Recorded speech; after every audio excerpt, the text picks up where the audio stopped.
call the Sumter County Council regular meeting for Tuesday, March 24th to order. May we please stand for the invocation and remain standing for the Pledge of Allegiance. Gardner, would you please give us an invocation? Shall we pray? Most High God, the ruler and judge of all of us, we thank you for this opportunity to stand before you to handle the business of Sumter County.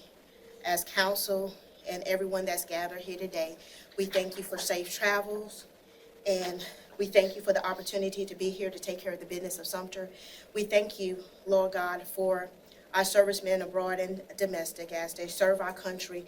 We ask that you give them safe travels. We ask you to give them protection and grace that they may return to their families. Father God, let us look at this agenda. Let us be wise. May we serve with wisdom, with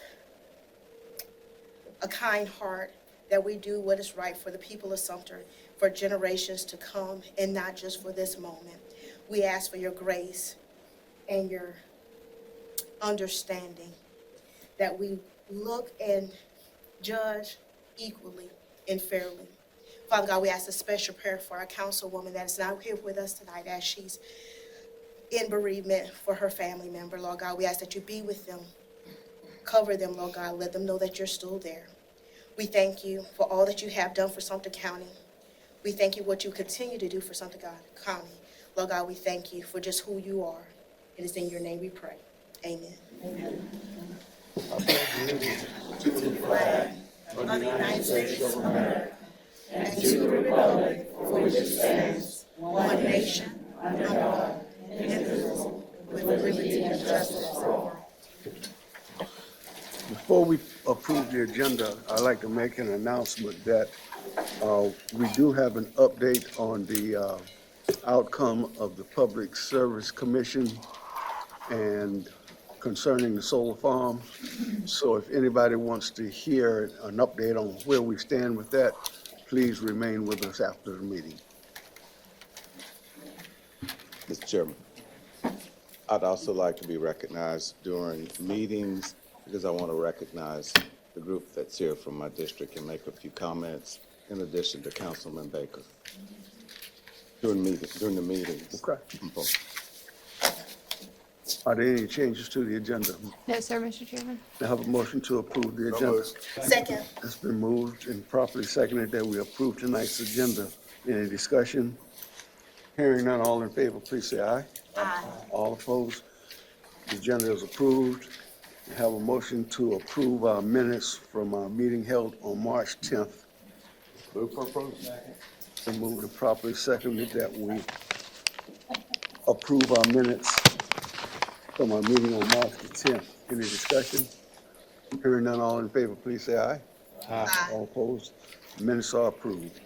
Land use matters, RZ 2601, second reading and public hearing. Ms. Rubin.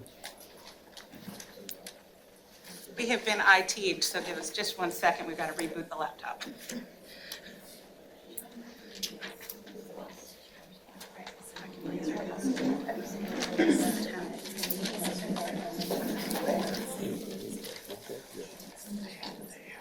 Number 6.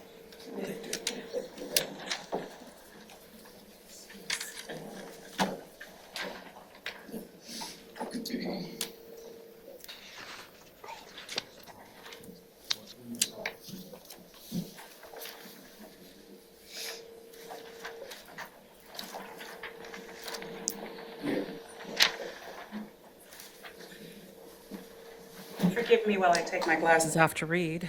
Helen Rudman for planning staff. This evening, we have RZ 2601, which is at 1259 North Main Street.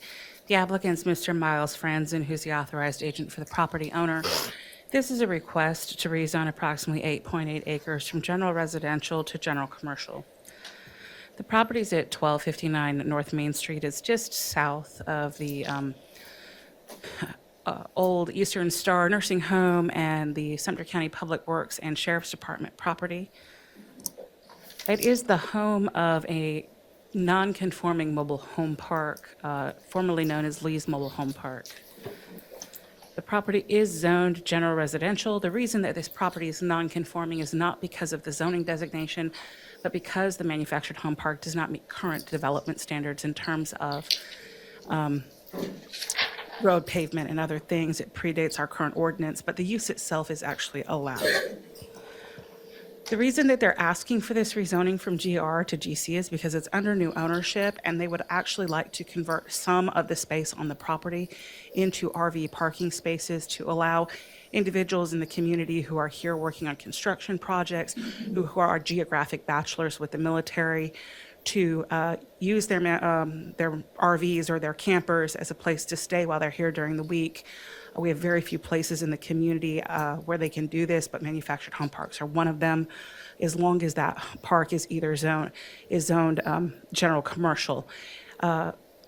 Campgrounds are also allowed in the agricultural conservation zoning district. We did look at the possibility of rezoning the property to AC, but then that would make the entire property non-conforming because the AC district does not allow manufactured home parks, and they would like to actually have both uses on the property. This is what the entrance to the facility looks like today. It is a dirt road into the facility. That road is privately owned. It is not part of the public road network. It is part of the manufactured home park. When we look at rezoning requests, we look at what the comprehensive plan designation says. In this case, it's in a priority commercial corridor, mixed-use planning area, as well as in the suburban development planning area. We do have support for rezoning to commercial designations along major corridors. North Main Street is one of those. The GC zoning district actually is compatible with the comprehensive plan. Planning Commission did recommend approval of this request. It's consistent with the 2040 plan, and the GC zoning district is the only zoning district that allows the applicant to do both of their proposed uses. Happy to answer any questions that you may have. Any questions of Ms. Rubin? Prior to council taking action on second reading, we will hold a public hearing. Public hearing is now open. Anyone wishing to speak for or against RZ 2601, please proceed to the podium. State your name for the record.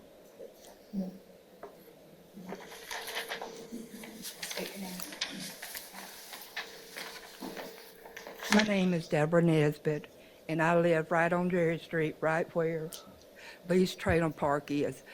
My question is how is this going to affect the property on Jerry Street with what we've gone through the last 50 years with Lee's Trailer Park? I mean, we've gone through our property values going down because unkept property. We've had some unsavory company coming up and down the roads, not respecting our privacy. So I want to know how that's going to be dealt with. Is there going to be a privacy fence between what they're proposing and Jerry Street, where we're not subject anymore to the trailer park or the RV park?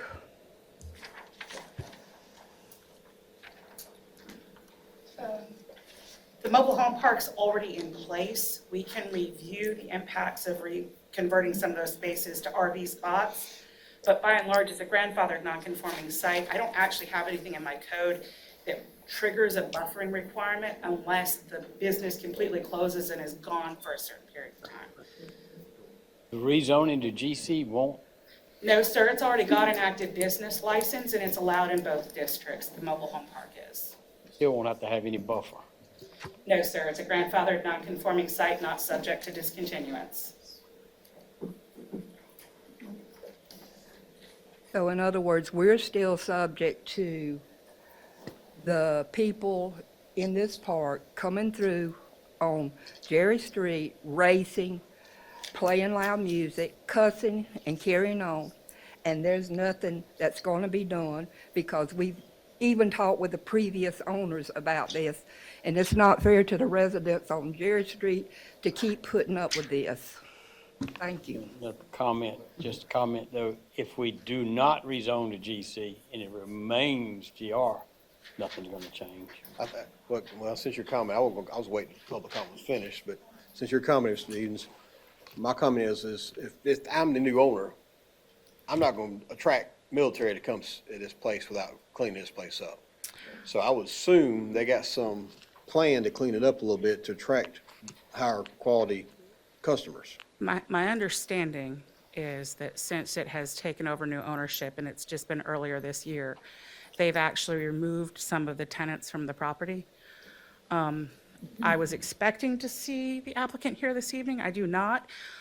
If council has questions, once you choose to close the public hearing, perhaps close the public hearing and defer second reading so that I can make sure the applicant's here at the next meeting to speak. Improve the area. Want to defer it? Let's improve the area.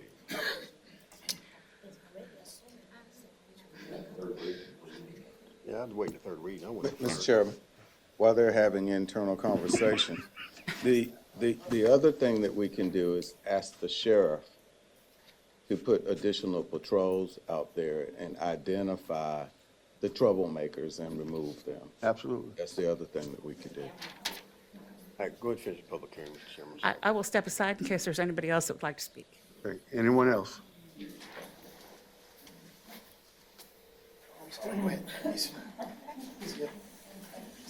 Yes, sir.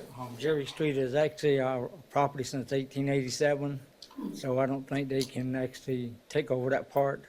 That's Jerry Street right beside the trailer park. Now, most of the Jerry Street is private, which is further down.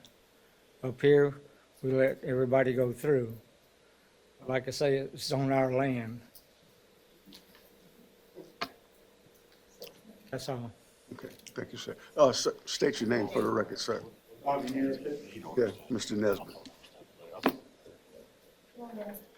Okay, sir, thank you. Thank you. It's home today. Hi, my name is Zach Hayes, and I actually am one of the owners of the property that joined the trailer park. And my question was, like she says on Jerry Street, you know, more through traffic, if there's more people there, which is fine if they clean it up, they don't clean it up. I understand. Is there any way that we can find a way for they come in or off of Main Street rather than coming down Jerry Street to slow the through traffic down on the backside of the neighborhood?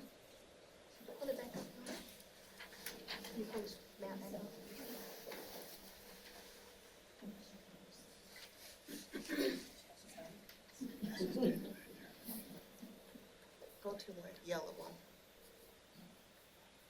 So this is the parcel, and you can see it better here.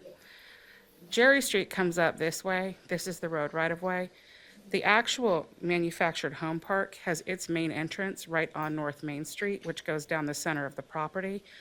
I'm not sure what traffic's going down Jerry Street, but this property actually has direct frontage on North Main, and this is the access right on North Main. This photo is taken from North Main Street. Is Cherry Street private? Yeah, Jerry Street is private, sir. But the driveway that accesses this manufactured home park is directly on Main Street. I'm not trying to overstep you, but the backside of the neighborhood, all the through traffic comes in off of Jerry's, what she's also talking Yeah. about. They don't use their driveway for the backside of the neighborhood. That's where the through traffic You comes in block at. it off. Okay. Can you pull that map back up with Jerry Street on it? So the back, people on the back are coming Jerry and going up Jerry and coming out Spruce, going that way? Yes, sir, they come down Spruce into Jerry, and there's driveways off of Jerry the whole way. They don't use the access off of Main Street, is what I'm trying to say. That's where all the through traffic, the speeding, Is Nandina paved? is, yes, sir, Yeah, that right is It's next- paved. paved, so that's Right why next they're to Dollar coming into General. there. Dollar General's right on the corner. So there, the access point, if you see where the arrow is, for that parcel, its direct access is, my arrow disappeared, is right about there. So, Makeshift driveways in there? Either way, if we approve it or don't approve it, it's still gonna be there. Yeah, I think on this. Thank you, I was just curious about that. Thank you, Mr. Hayes. I think this is. Anyone else? This just improves it, if you ask me. If they have a beer or two, they go up the back road. Public hearing is not closed. I'd make a motion to approve second reading with, hopefully the applicant will be here at third reading. If not, we'll defer third reading. Okay. I mean, I'll vote for deferment. I don't know about the rest of council. Can't speak for council, but that would be my wishes. Because I think this is an improvement for the area. I actually do. If they're gonna try to attract RVs, they're gonna have to improve it. which is actually gets out that element they're talking about here and takes care of some of the issues, maybe even the crossover and the traffic issues too, by making it GC. So that's my motion. Second. Second. We have a motion and a second to approve second reading. Any discussion? Yeah, I think, my concern is that Jerry Street. I don't know how you can make them use the main street entrance, with that Jerry Street. If it's private, I don't know, Yeah, it seems the like owner can there block ought to be off. a way we could He can do block off. something with that. No, the owner of the property can block off. So fencing off that, fencing around, would that solve the problem on Jersey Street or not necessarily? Have to go through a site plan review process to really understand all the access issues and fire code issues on that. Like I said, this is a grandfathered, non-conforming site, not subject to discontinuance. It is under new ownership, and we have had some very good conversations with the new owners, but they've just recently acquired the property. We are going to have an understanding of where they intend to put the RV spots, so there is going to be some level of site planning. We can try to address some of the concerns that I've seen here this evening. I can't guarantee we can fix them all, but I always try to. But we are bound by what our regulations say. Mr. Chairman, I'm just not comfortable we have enough information to vote on affirmatively at this time, so I won't be. Can they put a fence up, the new owners, where that Jerry Street comes in? Property owners can always put fences up. I do not have anything in my code that requires it. So they could. Okay, we got a motion and a second to approve second reading. All in favor, please say aye. Aye. All opposed? Motion passes 4-2. Thank you. Ordinance 2508. Now we'll talk about landscaping. This is a comprehensive replacement of Article 8, Section D, which is landscaping standards. Back in 2013, for those of you that were on council at that time, we were running a text amendment through both city council and county council. There were very similar text amendments. City councils got passed, and we've had the last 13 years to see how it worked. At county council, it got paused, and we continued operating under our old rules. We have taken elements of that 2013 amendment, pared it down a bit, and retooled it based on what we've seen happening in the community, and we offer a replacement for the current landscaping standards in the county. So this would apply to all commercial and residential zoning districts and everything in the Highway Corridor Protection District. Landscaping would not be required for conservation, preservation, or AC zoning outside of the Highway Corridor Protection District. So it allows the more rural areas of the county where we also do not require paved parking to just keep their more rural character. Certainly, if a property owner who is developing a business wants to plant vegetation, we will happily review their plans and help them do that, but it would not be a requirement. And we also have exemptions for landscaping requirements on single-family lots and on duplex properties. This is actually a carryover from the current code. We address certain landscaping requirements. Right now, we have very subjective standards that just say if you have a more intensive use next to a less intensive use, you need a 10-foot wide buffer that gets to 6 feet over 3 growing seasons. That's really not practical. It doesn't give the business community real guidance on what they need to do in order to satisfy the requirements of the code, and it leaves a lot up to personal interpretation from administration to administration. In this case, we are proposing finite planting standards based off of linear footage. We have street landscaping requirements, a type A, type B, and type C buffer. We also created a matrix that shows you where those types of buffers are required. And you look at the chart there at the bottom, table D1, you look at the type of use that it's going to be versus what it's going next to. It will tell you what kind of buffering you need to have. And then we give pictographic examples of what we mean for the planting requirements. So for the street landscaping, it's 3 canopy trees per 100 linear feet with 2 understory trees, and then ground cover. So we're not requiring shrubbery under the street landscaping. In the city, you see that. In the county, we're proposing not to. It presents a long-term maintenance issue. we have found that trees tend to perform better than having a hedgerow at the front of properties with just grass that they can have mowed around them. And then you have the type A buffer. This is something that you would see just between commercial use to commercial use. It's got some shrubbery and canopy and understory trees, and that planting plan's based on per linear feet. Just because it's based off of a per linear foot requirement doesn't mean that they have to plant everything in a hedgerow. It can be spread out around the perimeter of the property in an attractive manner. Type B buffers are a little bit more robust, so it's between uses that are a little bit more dissimilar, say residential and commercial. So it's a little bit thicker, it requires more screening year-round. And then the type C buffer is the thicker buffer that really is intended to screen between two disparate uses. We do require landscaping for subdivision properties along their street frontage if they are residentially zoned. If it's in the county and it's an AC subdivision, this wouldn't apply, but it does apply to R9, R6, R15, GR, all in R9 zoning districts. They can either do a berm in the front of the property, they could do a wall, could be brick, it could be wood, as long as it's all the same materials, or they could do a type A landscaping along the road. And then we have some requirements for planting plans. We want them actually done and legible. Historically, we've gotten everything from something equivalent to being drawn on a piece of paper by somebody that went to Lowe's and didn't really know what they were planting, something drawn by a builder who didn't really know what those plants were going to be. So we really want something done by a professional landscape designer or somebody who has familiarity with the field, either a nurseryman or whatnot, that's done to scale so that we can actually legitimately review it in the office and when the planting plan's done. We do have preservation requirements for trees in the city. They're more robust than in the county they will be. But in the county, we are looking at protecting the trees that are on this list that are over 12 inches in caliper, and then if there's anything over 30 inches.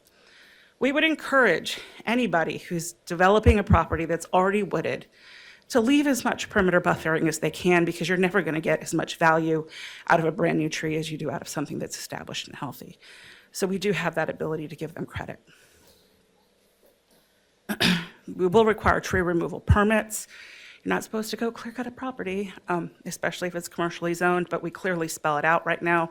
In our current code, it's very confusing. It'll be very, very clear in this new code. And then we do want to see revisions to the plans if they have to change them before they make those changes. We want to look at what the planting change is going to be to make sure it's in the right place for that vegetation, that it's going to be healthy. And we do have the ability for a developer to ask for a waiver when there is a site condition that merits it. Say it's backing up to 100 acres of wooded field that they also own that they're not going to cut. Well, then we're not going to want you to buffer that. That's your buffer right there. Or they have some steep slopes. There's some environmental condition that makes it a bad idea to do it. So we have the ability at staff to make that judgment call with the request for a waiver. With all that, Planning Commission does recommend approval of this request. It is very similar, well, actually, it's exactly what I've explained to you over the last couple of months in Land Use Committee. Happy to answer any questions. Any questions of Ms. Rubin? For approval. No. Prior to taking second reading, we will have a public hearing. Public hearing is open. Anyone wishing to speak for or against this ordinance amendment, please proceed to the podium.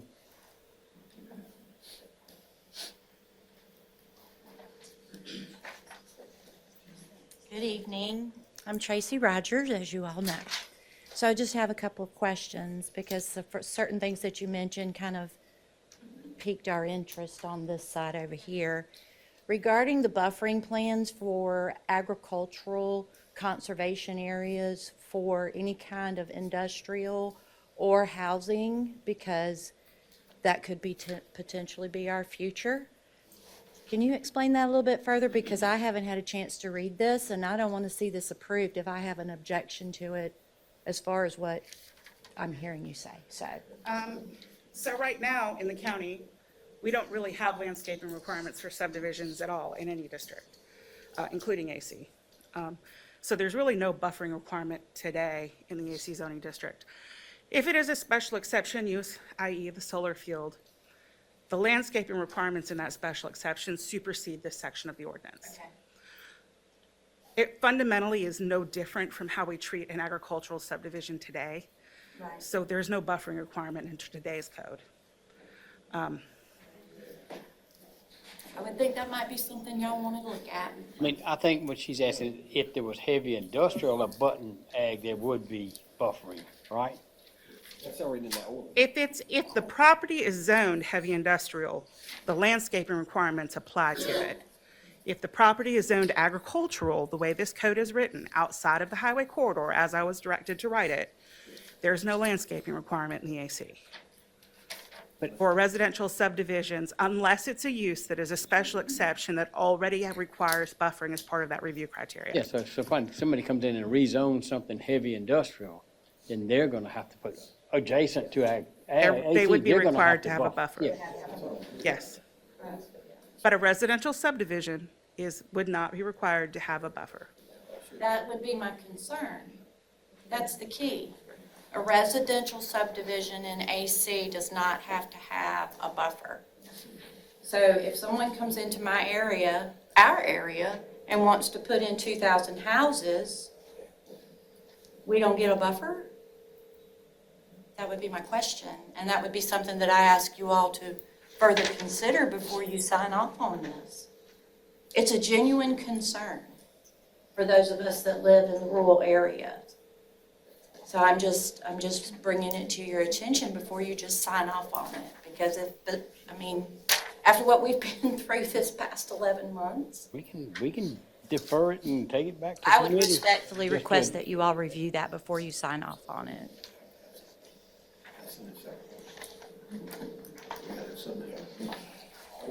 What if it's a small? She just still wants buffering. But if you require buffering for the subdivision, then the developer is gonna sit there, you're taking the land that he wants. And I understand what they're saying, cause I'm living it right now, somebody behind me. So, you know, the way we got here with this was, before Helen was here, we were having people going out and measuring the size of the tree these people were planting, telling them, just like Charles said, look at some of these Dollar Generals, they were just overdone. And we just needed to kind of control this thing, and I think that's what we were trying to do with it, to where, somebody who put something in isn't gonna have to spend $2,000 on buying trees and putting shrubbery in. And I think that was the reason I was looking at this, is it was just getting almost outrageous. But I don't have a problem with looking at it. I don't know exactly how I would buffer it. What kind of, were you talking about trees or you talking about I can fences? envision exactly what she's saying. I live out there and I live 200 feet off the road and I've got 15 acres, but my house is still 100 feet to the next property line, and the developer comes in and buys that adjacent property and turns it into a 50 or 100 houses. I'm out there on 50, I don't want to look at that development. Preach it. Can I ask a So question? the only thing you can do is force the developer to put a 10-foot buffer. Yeah, he loses 10 foot. Of what, like trees? Mr. Chairman. Mr. Chairman, can I get Ms. Rubin up again? I want to ask her a question.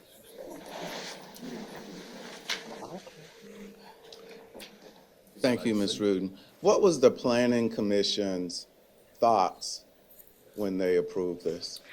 They really didn't have any questions or opposition or issues with what was being proposed. It was just a straight vote? It was a No straight questions, vote. No Yeah. issues? No. Okay.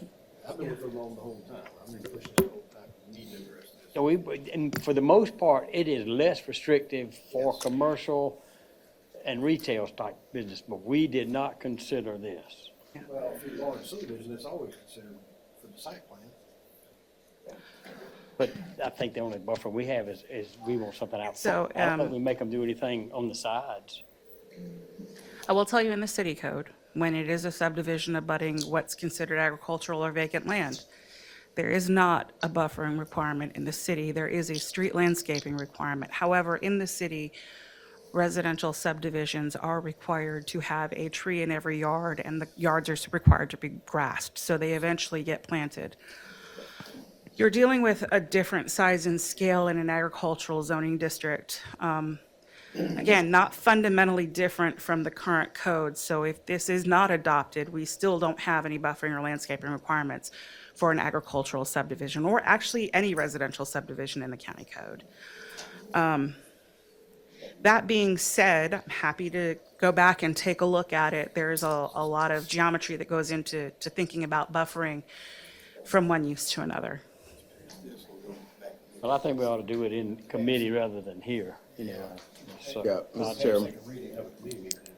Mr. Chairman, I think what you see is that there are a number of communities, particularly in the rural community, who are becoming more concerned about protecting their land, protecting their homes, protecting their property values. And as such, we need to take notice of this and put in the appropriate measures to make sure they have the same protections that the folks in town have. Folks in town don't have any protection. Well, I mean, we say that, we say that, but there are a lot of things that go on in the city that don't go on in the rural communities, like recreational facilities, like things like this. So I think what you're seeing is people have figured out that their homes and their properties are just as important as everybody else's, and that they want to be protected. And I know good. These folks have already kind of been threatened with the fact that if the solar farm doesn't work, he's gonna put houses all around. So, you know, I understand where they're coming from, and I'm with Charles. I think maybe we ought to just, I mean, I'll go with second reading as long as it goes to committee and we look at this. Does anyone else want to I'll put it on the speak? committee agenda, so Huh? I'll put it on the committee agenda. Would this have to come back for another public hearing so the public can? Public hearing is closed. Yeah, I'll make a motion. Move it on. Second. Have a motion and a second to approve second reading, but we will rediscuss this in committee, correct? Correct. Second. Okay. Any further discussion? Hearing none, all in favor, please say aye. Aye. But they can't come to the meeting and try to land use. Oh, yeah. Mr. Chairman, Public. I'm opposed. I hear you, I hear you. Passes 4-2. Mr. Newman, before we go on to RZ 2023, going back to RZ 2601, the first one, can you please, on behalf of council, contact the new owners and have them here at third reading Absolutely. to address these issues? Yes, sir. Okay, thank you. RZ 2323, Racetrack Road, third reading. There have been no changes since second reading. We continue to recommend approval. Go for third reading. There's no, no. Second. It's been moved and properly second that we have third reading. Any discussion? Seeing none, all in favor, please say aye. Aye. All opposed? Same. Thank you, Ms. Rubin. Resolution number 2602, Hazardous Mitigation Plan. Good evening, Mr. Chairman, members of council, administration, and citizens of Sumter County. I'm Rob Lybrand, the County Emergency Management Director, and it's a privilege to come before you this evening. And I have Mr. Jeff Parkey with me from our COG, the Santee Lynch's Regional Council and Government, to present to you all for adoption the Hazard Mitigation Plan for the county. It is a comprehensive plan of the COG, but specifically focuses on Sumter County. And the main purpose behind this is that we look at it's renewed every 5 years, and the COG identifies what's potential hazards that can affect us from a hazard standpoint, gives us ideas of what we've seen, what we could see, as well as it's also a key to receiving federal funding from FEMA. It's a check mark item that we're required to complete. And I want to, before Jeff comes up here, I do want to thank the COG for all their hard work they've put in it for the past 2 years. A lot has gone into it, and as Jeff can tell you, and I know we mentioned earlier in committee, that when you send it to FEMA, it's not a one and done. They find a comma or an I or a T that needs to be fixed and sent back to you. And a lot of work goes in it. Ms. Ridman's office has been involved with it as well. So we really appreciate the COG and all of their hard work and dedication with it. So I'd like to bring Mr. Parkey up here just briefly to introduce the plan for adoption.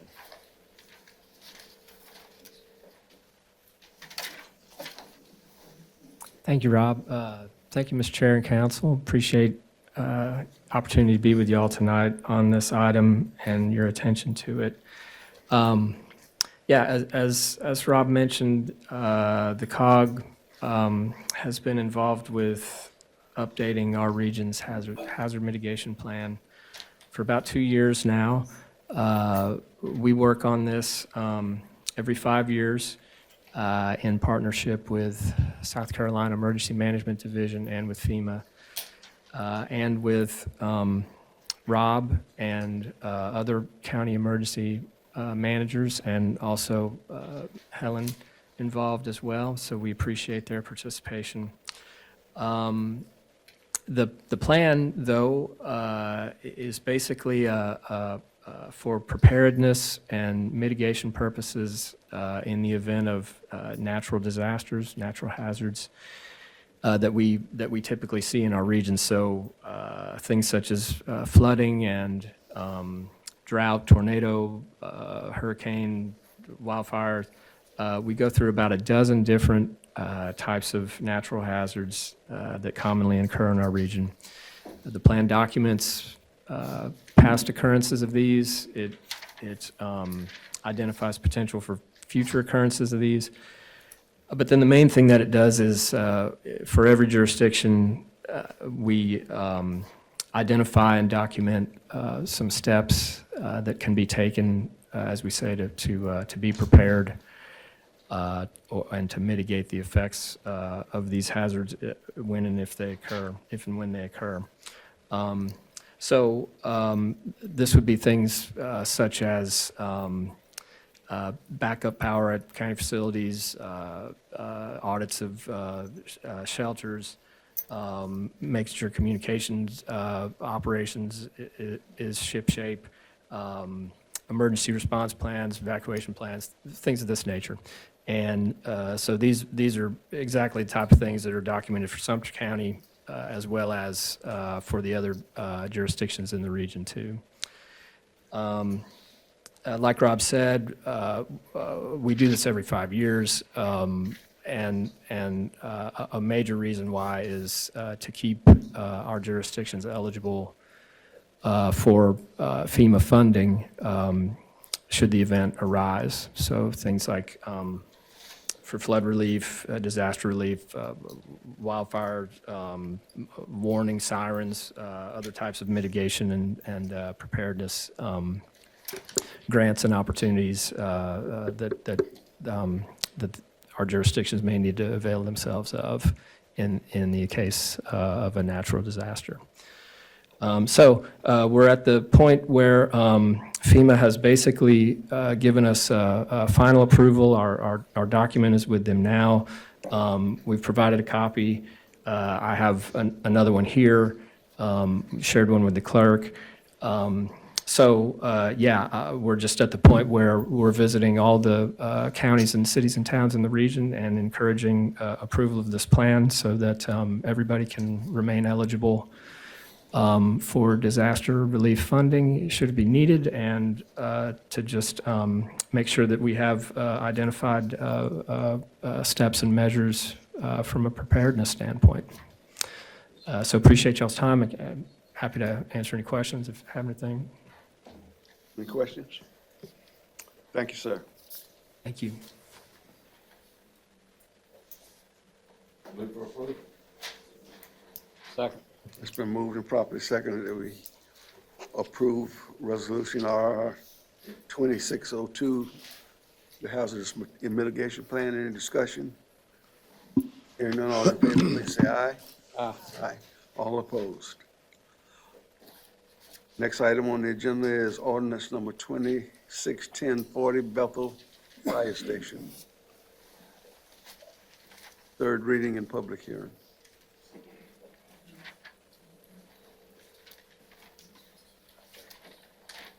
Mr. Chairman, there are no changes since second reading, but for the benefit of the public, the clerk has put up on the screen images, an aerial photograph that's been colorized to show the different parcels of property involved. The parcel A piece is what I call the Thames parcel. That was the original piece of property that was conveyed to Sumter County to house a fire station, or to allow us to store fire equipment there.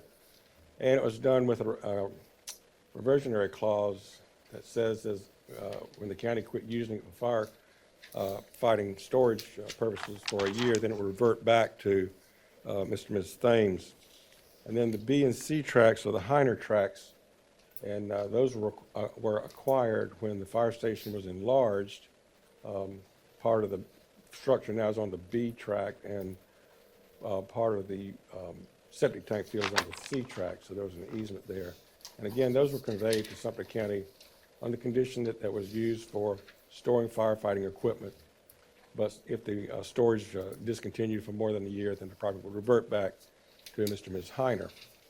So years have passed, and we've quit using this property for firefighting purposes. So as a matter of law, parcel A now belongs to Ms. Kennedy. She's the sole heir of the Thames, Mr. and Ms. Thames, and parcels B and C now belong to Ms. Heiner. She's the survivor between her and her husband, and they own the property jointly with the right of survivorship. So she inherited the reversionary clause, and she now owns B and C. Part of this is just to clear the record, public record at the Register of Deeds office, to show that Sumter County no longer has any interest in parcels A, B, or C. Parcel, the 1.18 acre parcel, we actually acquired in fee simple. We actually own that, and that is the parcel we got from Mr. Prince. But it's all part of the same tax parcel. So some efforts were made to get Ms. Kennedy and Ms. Heiner together, to have one of them buy out the others so that we could deed it all to just one person. Numerous attempts to get that to happen failed. Finally, Ms. Heiner hired an attorney who brought a partition action involving all the parties, and we're going to settle that partition action by conveying our 0.18 acres to Ms. Heiner. And Ms. Heiner is going to pay Ms. Kennedy, and Ms. Kennedy is going to pay her piece to Ms. Heiner. So Ms. Heiner is going to end up owning all of it, and she lives next door. So this property is contiguous to her property. So it's a good resolution for all concerned. Ms. Kennedy gets some money, Ms. Heiner gets all the property. We're out of it, goes back on the tax rolls. So I'll be glad to take any questions before public hearing. Any questions? Okay. Public hearing is open. Anyone wishing to speak on ordinance number 261040, proceed to the podium.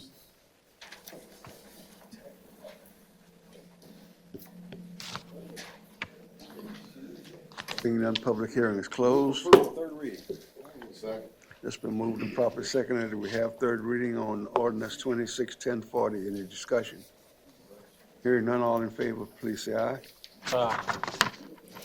Come now to committee reports. Public Safety Committee, Mr. Washington. Mr. Chairman, thank you very much. Thank you very much, Mr. Chairman.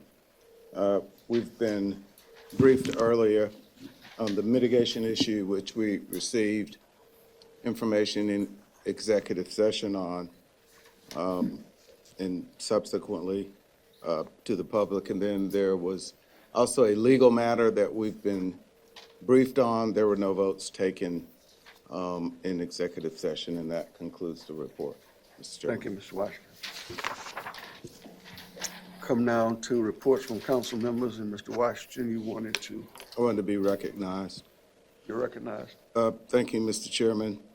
I first want to thank the Rembert, Borden, Dazzell community for their engagement, their studying, their connection with council on helping us to remove a company that was not going to be good for Sumter County. And frankly, that's how government is supposed to work. Government's not perfect, but that's why we have citizen watchdogs. And so I appreciate their engagement.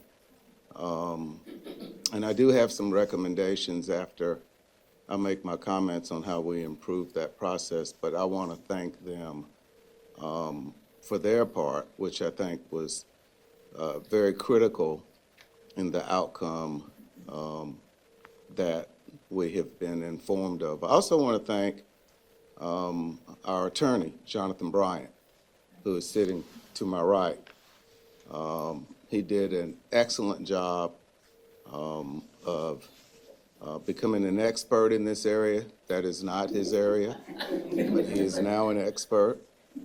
I also want to thank our county administrator, who I think has also become an expert. And I will tell you that every time I asked them to show up and provide information, there was no hesitation. And again, that is how government is supposed to work. I also want to thank this council for realizing that there was an issue that we needed to deal with, and they responded appropriately on behalf of our citizens, and that does not always happen.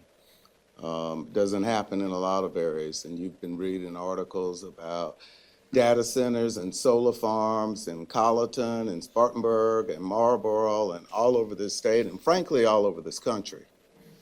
And there have not been a great number of citizen advocate groups who've been able to do what we've done. That doesn't happen without communicating with each other. And we've been able to do that. I've also listened to some of the comments that I've gotten, and I'll be asking council to address some of these issues. And I just want to cover a few of them. Some of the things that I've been told by my constituents in District 1 is that when we are doing planning projects, that the signage needs to be improved, that the signs can barely be seen when there is a posting. There is overgrowth on some of the signs after they are posting. The positioning of the posting. Citizens have indicated that they'd like to see bigger signs. They'd like to see some coloring, maybe some fluorescent, so it catches the attention of folks. The height of the signs need to be bigger.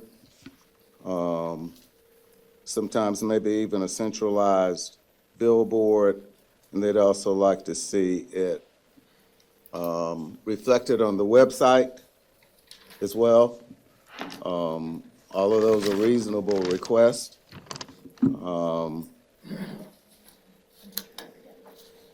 And there was also concern about more background information on companies that are proposing to move into our community, and that the community is made apprised of projects in a much faster fashion. And so, Mr. Chairman, I know we'll probably refer this to a committee for extensive discussion, but I think those recommendations are worthwhile to consider so that we don't have another situation like we've had before, where a number of our residents did not see the signage, were not notified, and the background on companies certainly would be helpful, because we were misled in a lot of areas, from the mailings to the contacts and so forth. And so I think those things would be helpful. I want to thank Councilman Baker for working closely with me on this issue. Of course, our districts butt up together, and he did a very good job of communicating with me and me communicating with him in that regard. And so I think I've expressed some of the concerns, and I can tell by your nod that we'll be working on those areas. Well, thank you for your leadership as well. And I'd like for my folks from District 1 and maybe even some from your district, from Dazzell, to stand, because I want folks to see the folks who've done the work. Don't be shy. Stand on up. I know you're not shy. Somebody's got to be the outgoing one in our relationship. There it is. There it is. I am not, I apologize. There it is. Somebody's up here is talking about a trio back there. I'm not sure which trio they're talking about. But I just want you to see the nucleus of our folks who really put in the hard work. Spent a lot of time with Jonathan and Gary and I talking over these things, and I just want you to know I appreciate your guidance. And so thank you very much for being here tonight. We've driven him to retirement, don't blame us. Jonathan's having a lot of fun. He ain't going nowhere. He ain't going nowhere. And I know that Councilman Baker, so Mr. Chairman, if you would allow, I'd yield to Councilman Baker for any comments he'd like to make. Well, I too want to thank y'all, and I think the biggest thing that I heard from it all was our administrator said that he talked to someone in the public service. And what'd they say? That was the nicest and the most orderly. A couple times. And educated. They were impressed with y'all, and I think that made a big difference. I know y'all are still gun shy, and you've got a lot of issues that you want us to try to look at. And I know we are going to visit the ordinance and relook at that. And I guess we'll be looking at this neighborhood agricultural too. So I think Charles's, Mr. Eaton's committee will be covering that next in 2 weeks. Y'all are certainly invited. 3 weeks before we meet again. Y'all are certainly invited to come and join us on as we begin this changing of the ordinance that I think might help a little bit. And I think, no, I'll just leave it at that right now. I forget we're in executive session, so I need to shut my mouth. Not in executive session. Oh, okay. So I appreciate y'all. Really, y'all are the ones that beat this thing down. So we appreciate it. Thank you, Mr. Chairman. Washington and Mr. Baker, anyone else?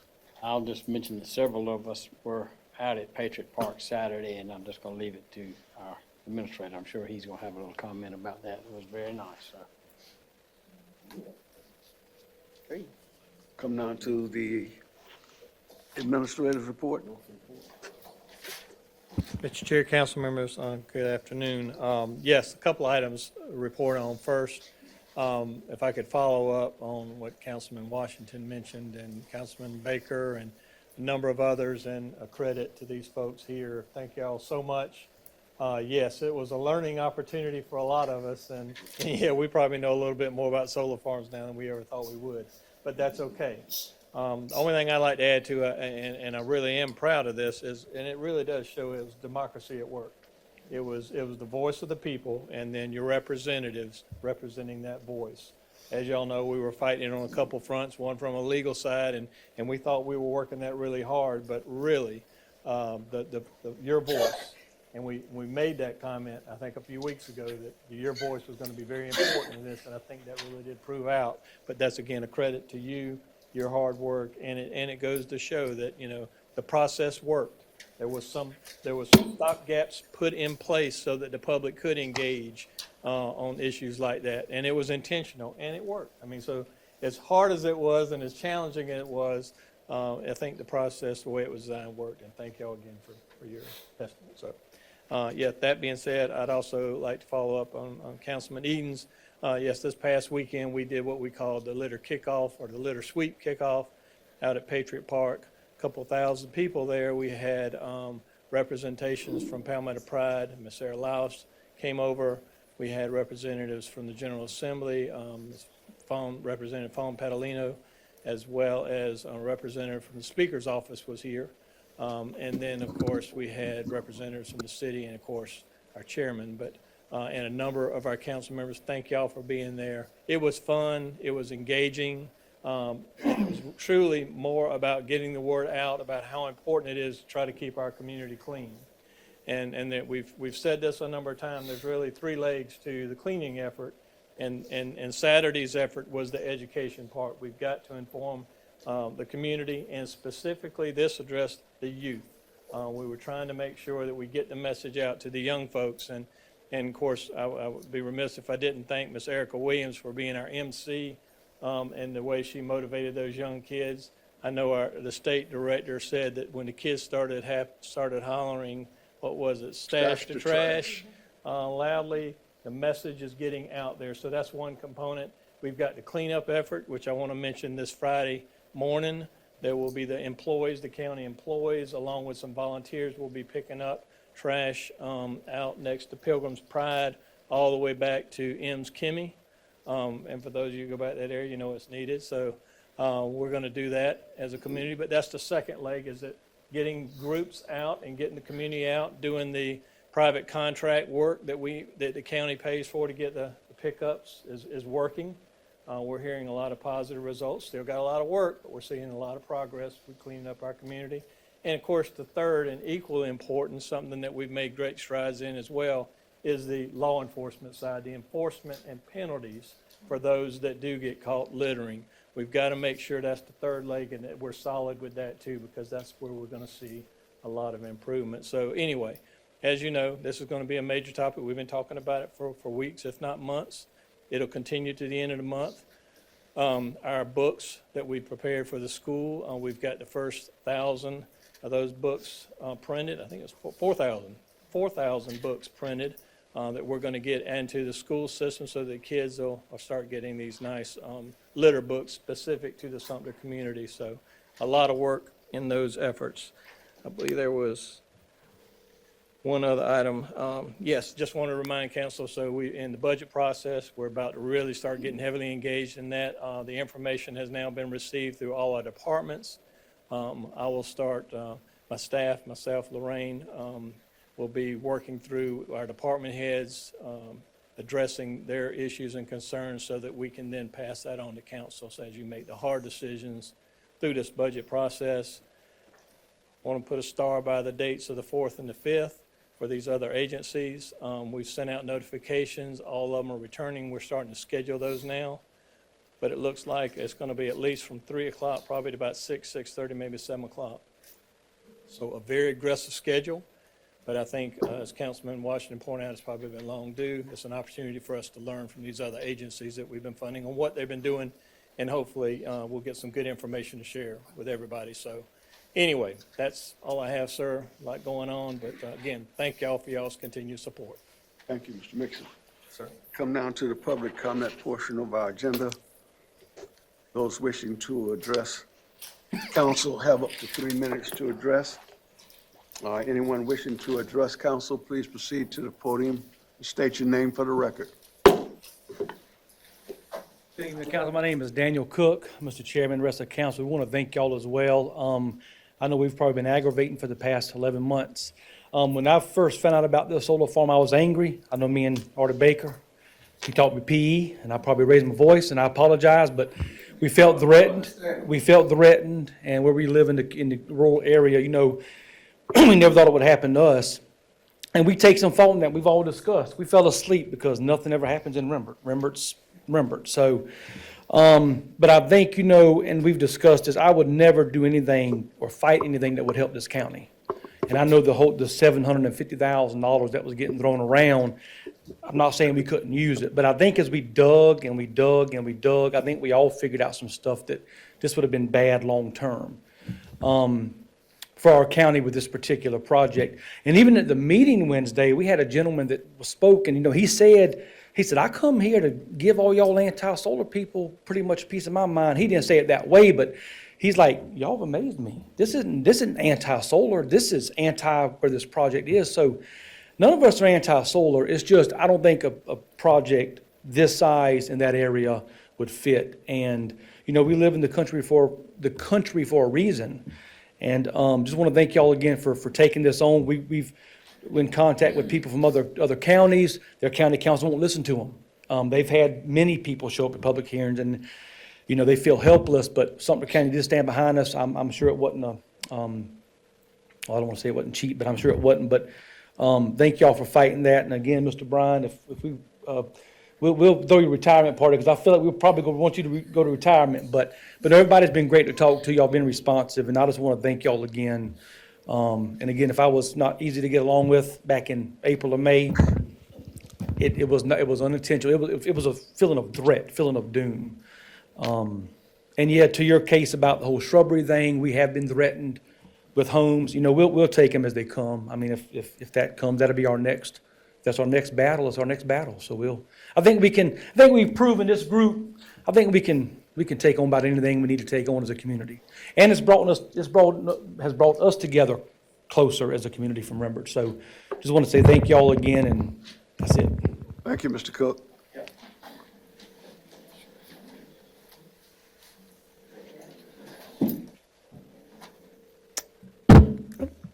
Good afternoon. My name is Dr. Elaine Brunson, and I live in District 6 at 39 Wright Street. Today, I just wanted to come before you all to address a growing concern about a salvage yard that's in District 6. Now, I do understand that the salvage yard is placed in an area that is allowed for industrial. So I understand salvage yards are allowed in industrial areas. However, after meeting with lots of residents in my community, there's a growing concern that we hope County Council can consider. Some of those concerns are the rodent and litter control, perhaps enforcing mandatory pest control and cleaning schedules to manage the site. Also, storage restrictions. Perhaps we could prohibit the way junk is stacked at the salvage yard. Also, there are environmental controls that we can consider, maybe prohibiting burning requirements, requiring different contamination systems to prevent fluids from leaking into the soil and the water, possibly requiring all vehicles to be drained of fluids, perhaps before they come to the site. Also, some of the operational hours and the noise.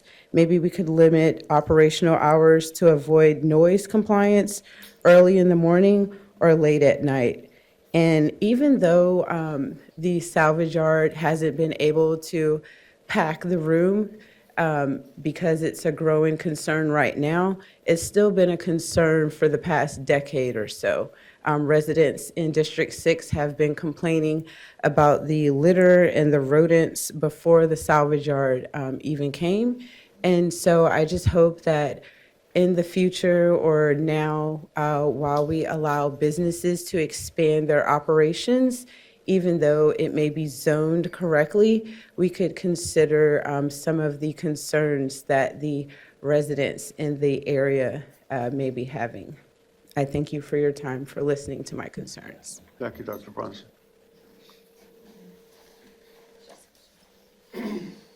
Dr. Brunson, can you hang around after so I can talk to you about that issue, tell you what I know about it? Yes, sir. Before my time starts, I'm going to smile a little bit because I'm not generally quite as abrasive as y'all have seen me for the last 11 months, and I too do apologize for that. However, I do want to take time to thank everyone, Mr. Bryan, State your name Mr. for the record Mix, again. and I'm sorry, I'm Tracy Rogers. Yes, ma'am. Yeah. County Council, the numerous phone calls, the conversations, the frustration, all of the above. So anyhow, thank you so much. It's been a journey. That being said, I want to talk to y'all tonight, and I want to ask for an immediate, renewable, 180-day moratorium regarding solar and BESS.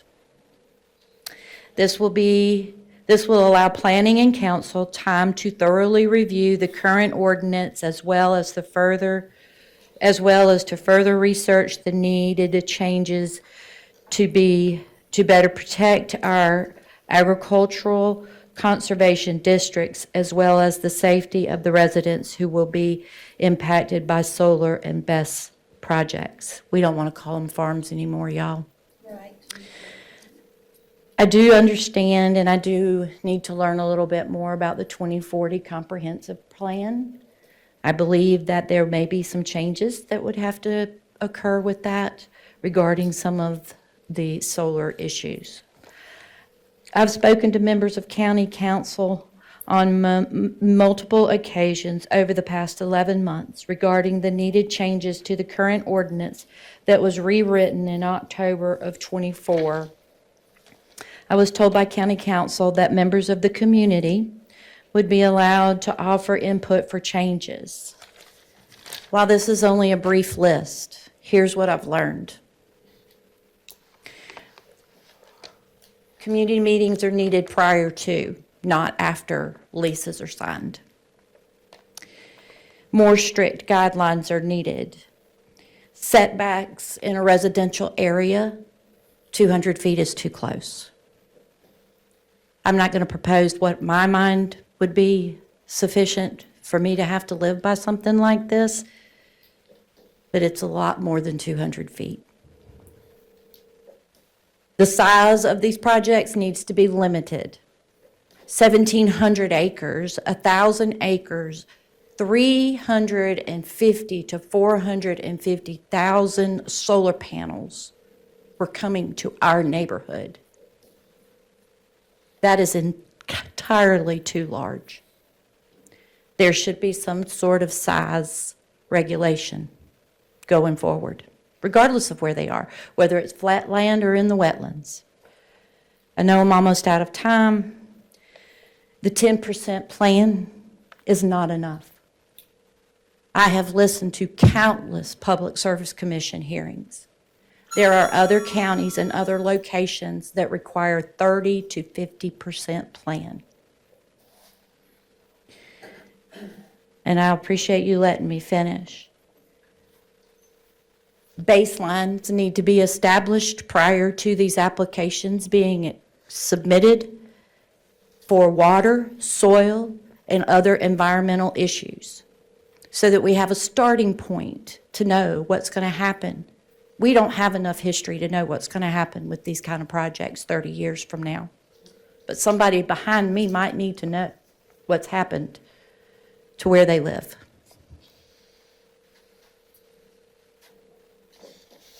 And I know you all will be glad to know that's the end of the list, but that is not the end of the situation. There is much more. And I know that that solar ordinance and industrial ordinance needs to be thoughtfully considered and rewritten. And there are a lot of things that need to change to protect us. So, and I thank you for your time. Thank you, Ms. Rogers. And I'll try not to come see y'all too soon.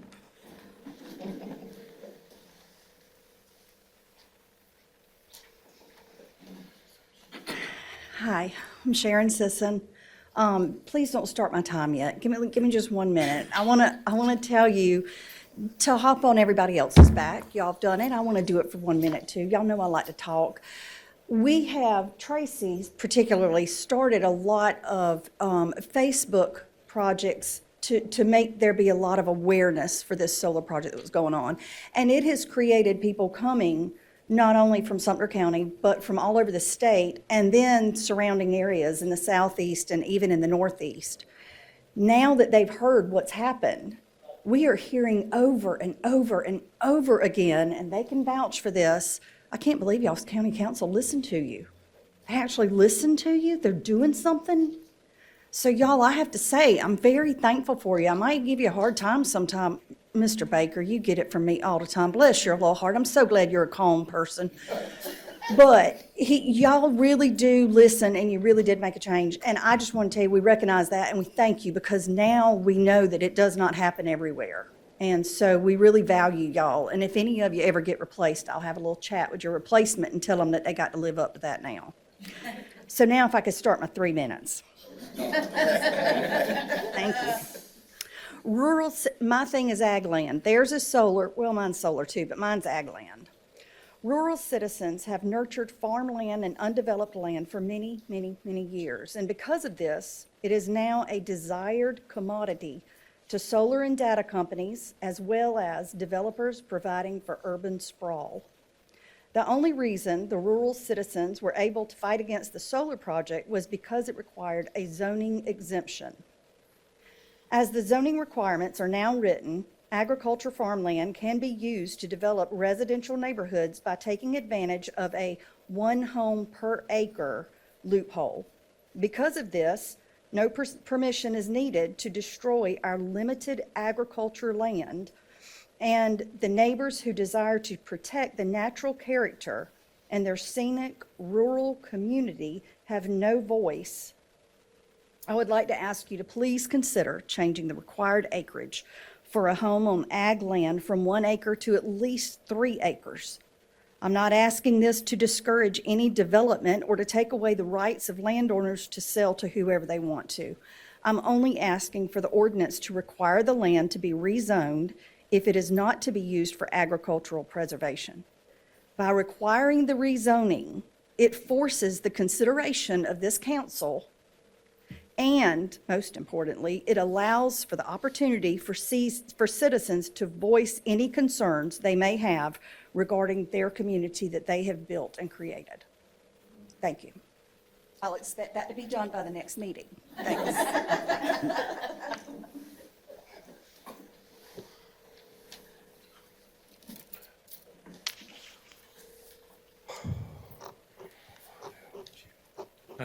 Jeremy Miller, part of the group over here. And one of the things that got me to think, and I think the council may have been aware of, maybe not, the ramifications of these entities coming in, whether it's the solar power plant, whether it's going to be EVAC or whomever that's coming, the impact it does to the fire department and other resources that pull from the community, and if making sure that, one, our ISO rating isn't going to be affected, so our costs for our insurance don't go up, and we're going to have proper coverage because we got coverage for that event, and then any unforeseen things that happen with our properties as well.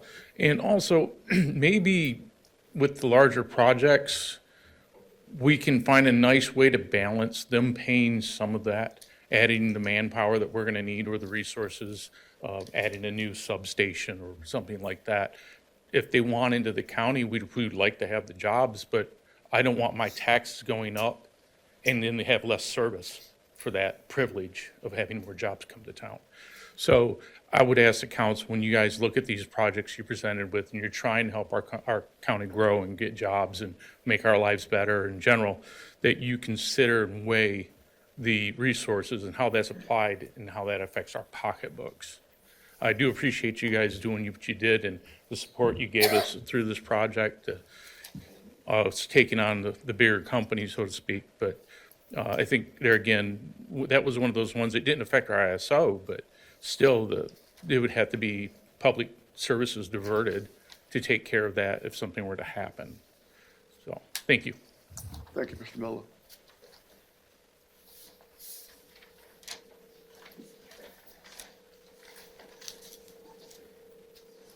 Anyone else?